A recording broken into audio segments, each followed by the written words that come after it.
We start today in Puerto Rico, where with the intent of continuing aid to the beneficiaries of the Nutritional Assistance Program in the year of 2023, the governor of Puerto Rico, Pedro Pierluisi, has requested the president of the Appropriations Committee of the Federal House of Representatives, Rosa DeLauro, and its leadership the allocation of more funding.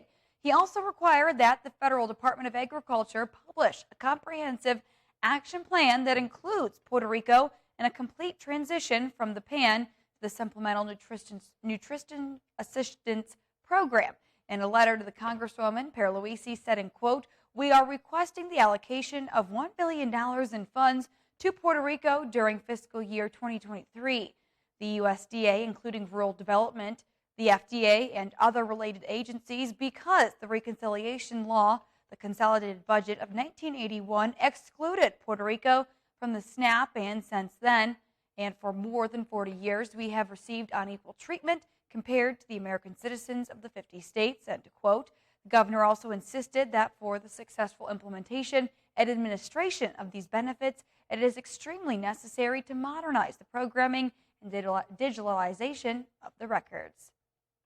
Well, switching gears now, it's day 2 of festivities to celebrate Queen Elizabeth's 70 years on the British throne. And the 96-year-old monarch will miss one of the biggest events. Ian Lee brings us the latest from London. Queen Elizabeth beamed from the balcony at Buckingham Palace as tens of thousands cheered her on. Day 1 of the Platinum Jubilee was packed full of festivities from morning until night, when palace officials announced the 96-year-old monarch needed to slow down. They said the Queen experienced some discomfort on Thursday, and with great reluctance will skip the service of Thanksgiving at St. Paul's Cathedral today. She's getting older now, but she looks vibrant as ever. Her outfit looked amazing. The future king, Prince Charles, will stand in for the Queen at the church service. Also attending, Prince Harry and Meghan, who flew in from California for the historic occasion. Jubilee celebrations will stretch throughout the weekend here in the UK. On Saturday, a concert featuring Elton John, Diana Ross, and Alicia Keys will rock crowds around Buckingham Palace. Street parties are already underway. We love our Queen. We love our Queen, as you can see. The star of the show was nearly upstaged by her great-grandson Prince Louis during Thursday's spectacular flyby. As royal jets thundered overhead, it was a bit too loud for the 4-year-old who covered his ears to block out the noise. But the Queen seemed to revel in the moment, marking her 70 years on the British throne. Queen Elizabeth, who became queen at age 25 and is Britain's longest reigning monarch. Well, switching gears now, Jamaica is making a bid for a seat on the International Civil Aviation Organization Council, which would allow it to contribute to decision-making at the highest level in the global aviation industry.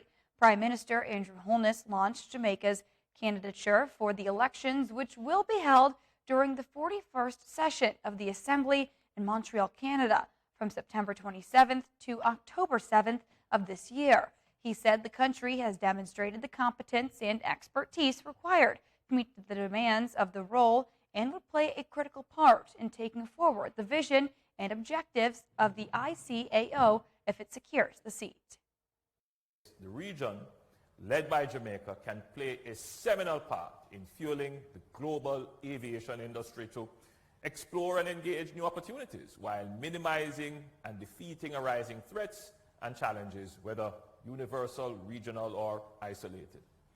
The first 2 decades of the 21st century are proving to be the most challenging for our robust efforts to maintain the integrity of the global air transport system and establish a truly international foundation for the growth and development of the industry. Multilateralism and internationalism are crucial pursuits as ICAO and the regions ensure no one is left behind. Jamaica is positioning itself to play an even more supportive and strategic role in the sustainable development and strengthening of the air transport industries, and is prepared and ready for the responsibility of being a member of the ICAO Council for the 2022-2025 triennium. Now, the ICAO Council is responsible for standards adoption and other ICAO governance responsibilities, while the organization's full assembly of 193 national governments is not in session. It is comprised of diplomatic representatives from 36 countries who are elected by each ICAO assembly for a 3-year term. Well, switching gears now to a bit of health news today, about 40 million people suffer from migraines, according to the National Headache Foundation, but many people may not get the help that they need. And in honor of National Migraine and Headaches Awareness Month, Mandy Gaither has more on what experts say migraine sufferers need to know.